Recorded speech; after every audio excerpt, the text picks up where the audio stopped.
அங்காளம்மனை கண்டு பயப்பட வேணுமா?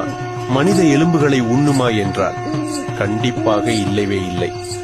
அவள் ஒரு குழந்தை போன்றவள், தாய் உள்ளம் படைத்தவள். ஒருபோதும் நமக்கு தீமை செய்ய மாட்டாள்.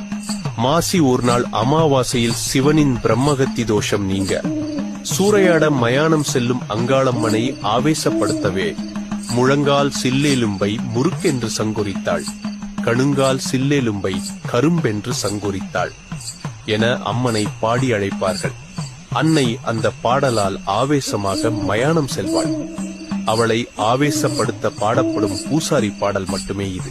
அதே போல கர்ப்பிணி பெண்கள் மயான கொள்ளையின் போது செல்ல வேண்டாம் என்பார்கள். ஏனென்றால் அம்மனுக்கு கொடியேற்றியதிலிருந்து அம்மன் மிக உக்கிரமாக இருப்பாள். அந்த காலங்களில் அவள் மேல் அனல் வெளிப்படும்.